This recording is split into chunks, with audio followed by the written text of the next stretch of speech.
Okay, so we're on day 2 of coordinate geometry proofs, and for number 1, we want to determine the quadrilateral's most specific classification. So again, quadrilateral 4 sides. So again, I'm going to use the distance formula 6 times. I'm going to use it 6 times. 4 of the 6, we're going to find the 4 sides. 4 sides are equal. It can either be a rhombus or a square. If the opposite sides are equal, then it's going to be a parallelogram or a rectangle. And then I'm also going to find the distance of the 2 diagonals. So the 4 sides, 2 diagonals, 6 times. And again, if the diagonals are congruent or not congruent, again, that will tell me what type of parallelogram or what type of quadrilateral I have here. So first, let's find the distance of RQ. So again, distance of RQ means I'm ignoring P and S, and I just care about Q and R. So this will be X1, Y1, X2, Y2.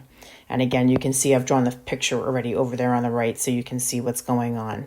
So when I plug and chug here, I'm going to have 8 minus 2 squared from my first set of parentheses plus negative 2 minus negative 5 squared for my second set. 8 minus 2 is 6, so I'll have 6 squared for my first set of parentheses.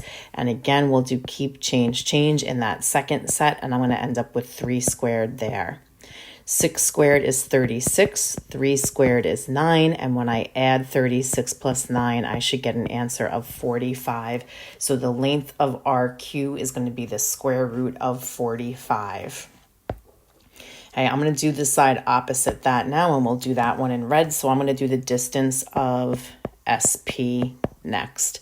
So again, this time around, I only care about S and P. I don't care about Q and R. So X1, Y1, X2, Y2. And again, I already wrote down my distance formula. So let's just plug and chug. So I'm going to have 9 minus 3 squared for my first set of parentheses and negative 4 minus negative 7 squared for my second set of parentheses. 9 minus 3 is 6. So I'm going to have 6 squared for my first one. And again, in the other one, we'll do keep, change. I'm going to end up with 3 squared there. 6 squared is 36. 3 squared is 9. And again, when I add 36 plus 9, I should get an answer of 45. So the distance of SP is also going to be the square root of 45. So right now what I've shown is I've shown that RQ and SP are congruent. So right now I have one pair of opposite sides that are congruent. So let's keep going and find our other sides and see what's going on with them. So how about green for the next one? So the next one I'm going to do is going to be the distance of RS. So again, the only thing I care about is R and S. So when I plug in here, I should have 2 minus 3 squared plus negative 5 minus negative 7 squared for your y's. Again, 2 minus 3 will give me an answer of negative 1. And negative 5 minus negative 7, again, you can do keep, change. That will give me an answer of 2.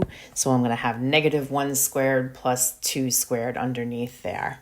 Okay, negative 1 squared is 1, 2 squared is 4, 4 plus 1 is 5. So the distance of RS is the square root of 5. So right away, it doesn't equal my other 2 sides, which means I'm not going to have 4 congruent sides. So this can't be a rhombus and it can't be a square. So it's either got to be a rectangle or a parallelogram. Let's keep going and see what happens. I'll find the distance of that other opposite side of RS now. I'm going to find the distance of QP. Okay, again, we already have the formula written on the top here. So again, all I care about is Q and P. I'm ignoring R and S. So X1, Y1, X2, Y2. So I'll have 9 minus 8 squared for my first set of parentheses and negative 4 minus negative 2 squared for my second set. 9 minus 8 is 1, so I'll have 1 squared from that first set. Again, we're doing keep, change. That's going to be negative 2 squared for the second. 1 squared is 1, 2 squared is 4. and 1 plus 4 is 5. So now I've shown again that both pairs of opposite sides are congruent. So again, I have a rectangle or a parallelogram, but now I just need to figure out which one it is. A parallelogram does not have congruent diagonals. A rectangle does have congruent diagonals. So we're going to use the distance formula again to find the length of our two diagonals. Again, if they're equal, then it's going to be a rectangle, and if they're not equal, it'll be a parallelogram. So let's find the RP first. Let's find the distance of RP. So this is going to, again, this is one of your diagonals. So again, the only thing that I care about is R and P.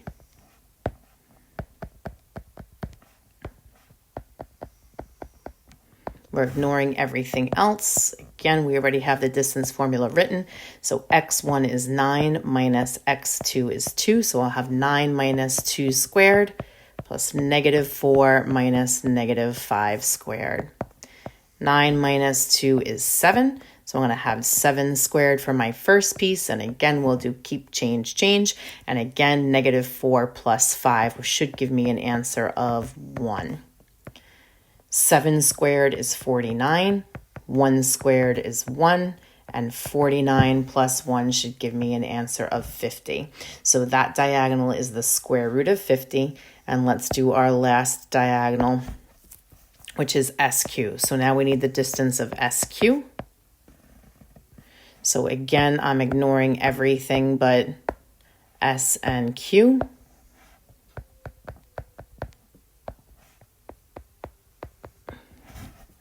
Okay, so I'm going to have x1 minus x2, which will be 8 minus 3 squared, plus the y's, I'll have negative 2 minus negative 7 squared. 8 minus 3 is 5, so I'll have 5 squared for my first piece. Again, we'll do keep, change, change. Negative 2 plus 7 should also give me an answer of 5. 5 squared is 25. So I'll end up with the square root of 25 plus 25. And 25 plus 25 is 50. So now we've shown that the diagonals are congruent. So if the diagonals are congruent and both pairs of opposite sides are congruent, that's going to make PQRS a parallelogram. So PQRS, is a rectangle. I think I said parallelogram, is a rectangle. Because both pairs of opposite sides are congruent and the diagonals are congruent.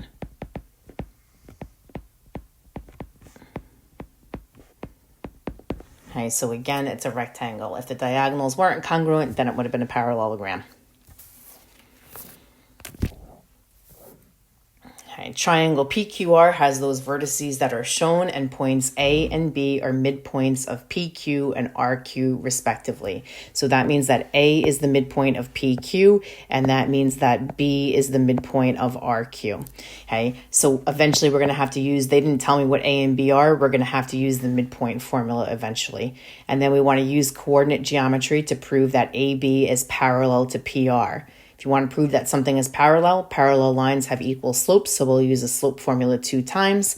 And then we also want to show that PR is half of, that AB is half of PR, so we'll have to use the distance formula 2 times. So again, I've already drawn the picture, and the first thing I'm going to do is find my 2 midpoints, and the first midpoint I'm going to find is A.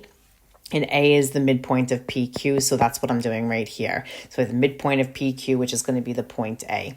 Again, with the midpoint formula right above so you can see it, it's x1 plus x2 divided by 2 and y1 plus y2 divided by 2. So for PQ, that means I'm ignoring R. This is going to be x1, y1, x2, y2. So when we plug in, we're going to have negative 3 plus negative 1 divided by 2. And on the other side, we'll have negative 1 plus 7 divided by 2. Negative 3 plus negative 1 is negative 4. So I'll have negative 4 divided by 2 for my x. And negative 1 plus 7 is going to be 6. So I'll have 6 divided by 2 for my y.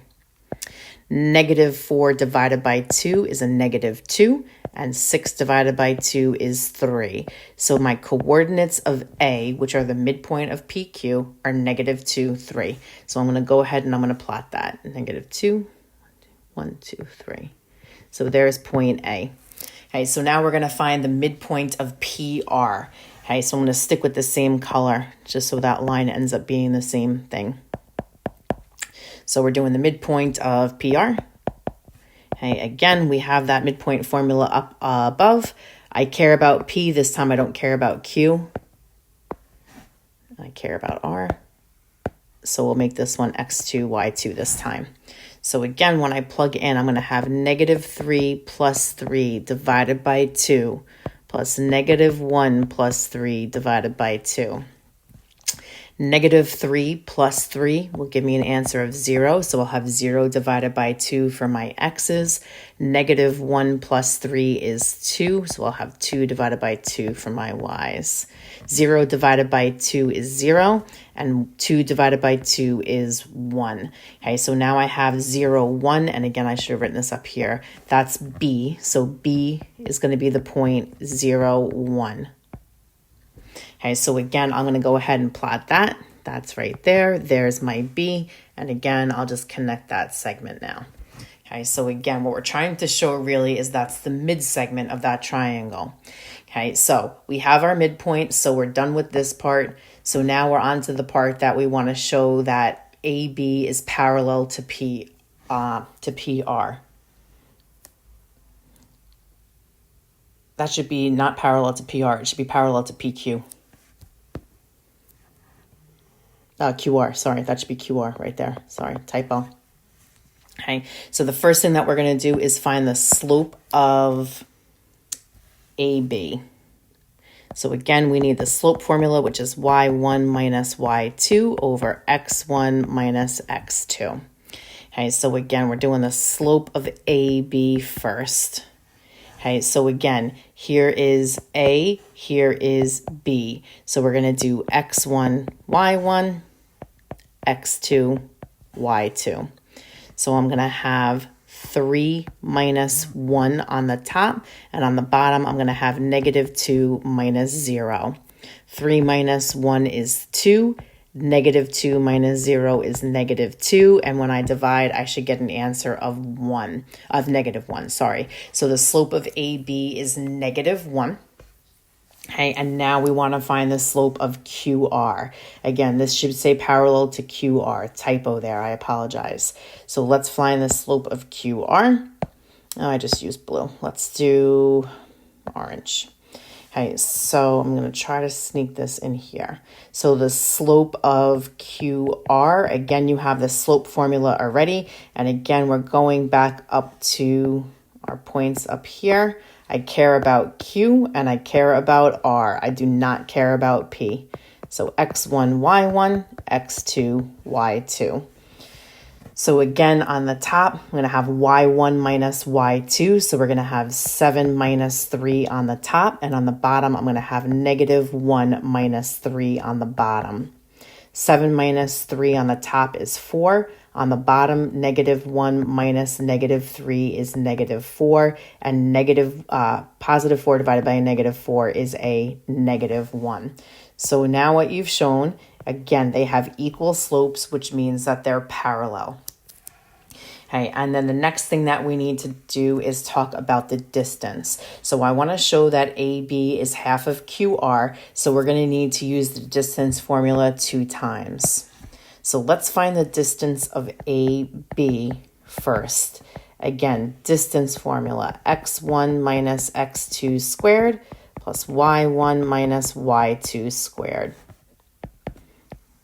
Okay, so again, I'm looking at AB. They're already labeled in red for x1, y1, and x2, y2. So let's just keep that. So I'm going to have negative 2 minus 0 squared plus 3 minus 1 squared for that right-hand part. Okay, negative 2 minus 0 is going to give me an answer of negative 2. So I'm going to have negative 2 squared for the first piece, and 3 minus 1 is going to be 2 for the second piece. Okay, now when I square -2 and +2, I'm going to get 4 for both of them. So I'm going to end up with 4 plus 4, which is going to be the square root of 8. Now, normally we've been leaving these in radical form, which is fine, but it's going to be hard to tell if something is half of something if you don't put it into decimal form. So if you chuck the square root of 8 into the calculator, I'm going to do it out 3 spots. You're going to end up with an answer of 2.828. Okay, and now let's find the distance of QR.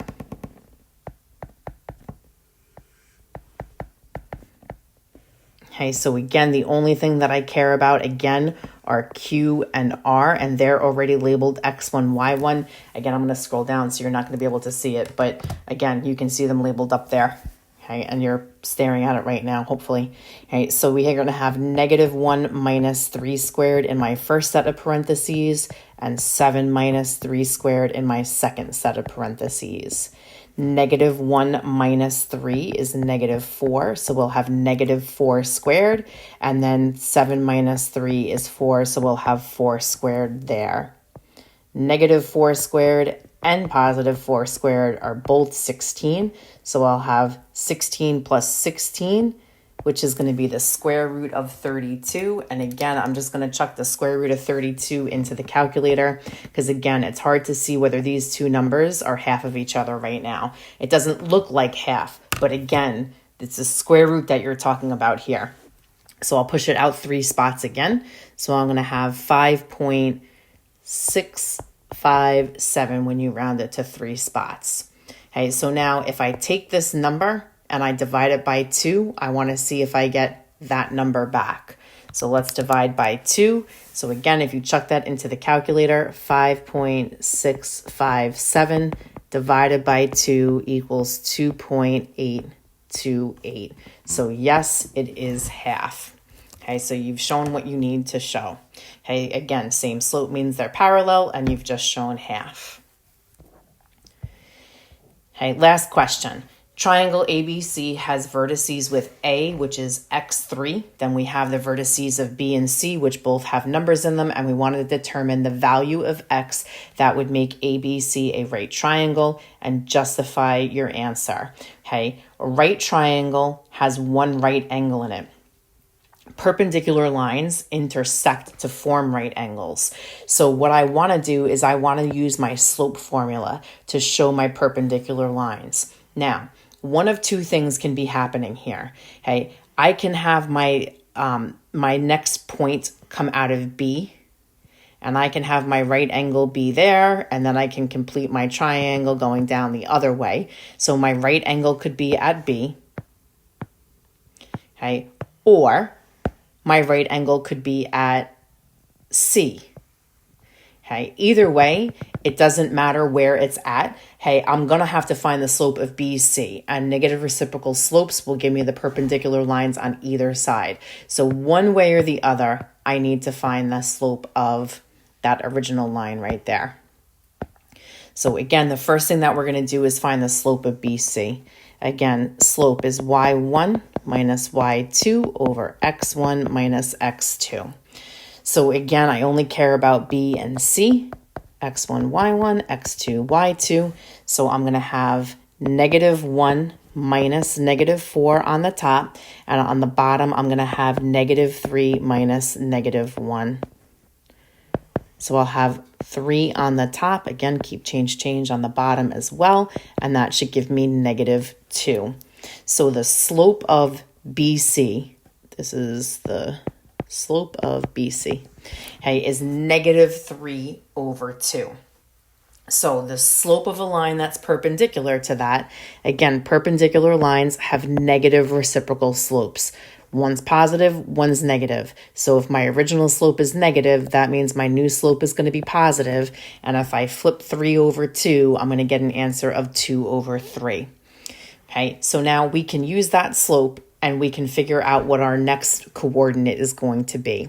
Okay, so again, the first way I'm going to do it, I'm going to assume that my right angle is going to be at B here. Okay, so the easiest way to do it use that slope and count. Remember what slope is, change in y over the change in x. So if I keep counting up to and to the right 3, what I've done here in that gray line, all along that gray line is where y equals 3. I want my y coordinate to be 3. So when I use my slope and count, once I hit that gray line, that's going to be my ordered pair. Okay, so let's start counting. Up, 1, 2, to the right, 1, 2, 3. That didn't hit my gray line. Up, 1, 2, to the right, 1, 2, 3. That's the point that lies on my gray line.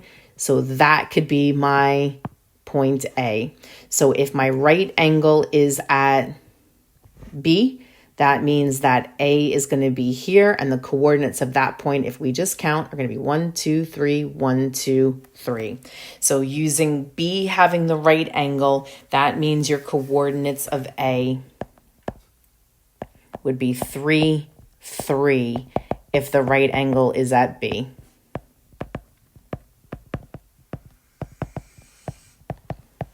So technically you'd be done there, okay?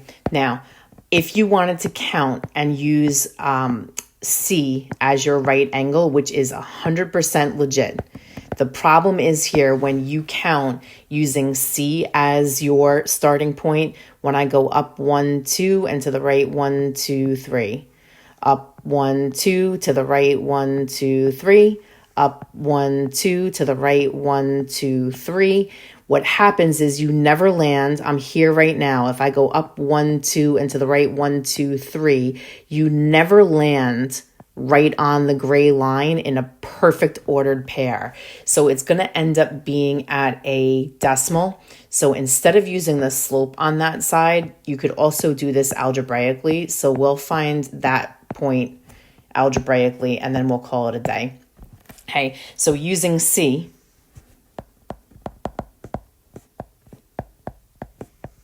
for the right angle. Hey, again, this has to be the slope no matter what. The slope of the line has to be 2 over 3. Hey, so we're going to use the slope formula, and we're going to set the slope formula equal to 2 over 3 since that's what it has to be.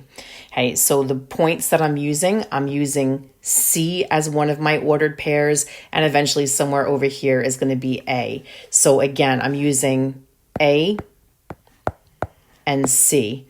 So I'm coming back up to the top here. So A, that's going to be x1, y1, and C is going to be x2, y2. So again, slope formula is up here. So on the top, I'm doing y1 minus y2. So I'm doing 3 minus -4 on the top. And on the bottom, I'm doing x1, which is x, minus, and then x2 is -1. Okay, again, I'm setting that equal to that slope of 2/3. And now if we solve this, we'll get our x coordinate. Okay, so again, I'm going to do keep, change on the top. So 4 plus 3 on the top will give me 7. Again, keep, change on the bottom. I'm going to have x plus 1. Now I have two fractions that equal to each other, so I can cross multiply. So when you cross multiply, when you do 2 times x plus 1, just make sure you're putting that x plus 1 inside a set of parentheses, and 7 times 3 is 21. Distribute 2x plus 2 equals 21. Subtract 2 from both sides, and 2x is going to equal 19. Divide both sides by 2, and x is going to be 9.5. So if you use C as your right angle, then the coordinates of A would be, it's not x, I just solved for x. Your coordinates of A would be 9.5. And again, we knew that the y coordinate from up here again was 3. So 9.5, 3. Okay, so two different answers, but it doesn't matter.